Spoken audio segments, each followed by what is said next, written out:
silenzio.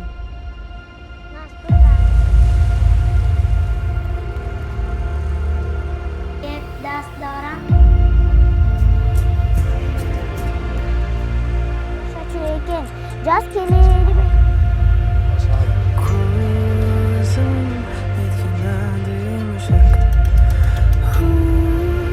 Көчмөн 2024 3-чү эл аралык кинофестивали Кыргызстандын Нарын шаарында. Кинофестивалга 1900дөн ашуун кыска метраждуу тасмалар сунушталган. Бул жылы кинофестивалга 114 өлкөдөн 6 континенттен келген кинорежиссерлордун башын бириктирди. Европа,